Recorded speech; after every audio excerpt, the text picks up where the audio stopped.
2024 was a presidential election campaign like no other in the modern television era.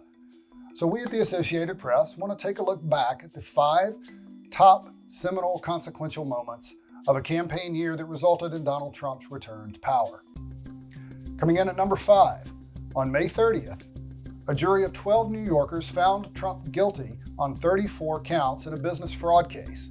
That meant that for the first time, a major party in the United States was nominating for the presidency a person convicted of felonies in a criminal court of law.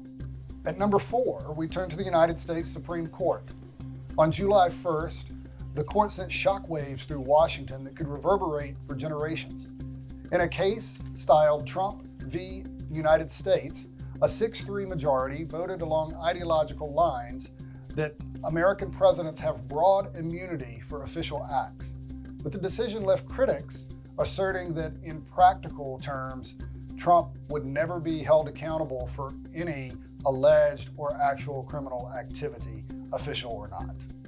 At number 3, on August 22nd, Vice President Kamala Harris accepted the Democratic Party's nomination for President of the United States at her party's convention in Chicago. Harris would go on to lose the general election to Trump, but as a Black woman and woman of South Asian descent, she still made history as the first non-white woman to be nominated for the presidency by a major party. Harris's big moment in Chicago was possible only because of our number 2 moment that happened a few months before. On June 27th, President Joe Biden and Donald Trump met on the debate stage in Atlanta. Biden's advisors wanted the early debate because there had been concerns that the president, who was 81 years old at the time, was not up to the job or up to a vigorous campaign.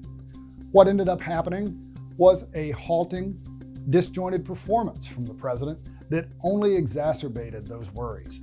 And within weeks, Joe Biden had abandoned his re-election campaign and endorsed his vice president. And the most indelible image and moment of the 2024 campaign, the first assassination attempt of Donald Trump. It happened on July 13th in a field in Butler, Pennsylvania. Trump was addressing one of his signature mass rallies when gunshots rang out. Trump was seen grasping at his right ear, which had been grazed by a bullet. He fell to the ground, and within minutes, he stood up again, surrounded by Secret Service agents.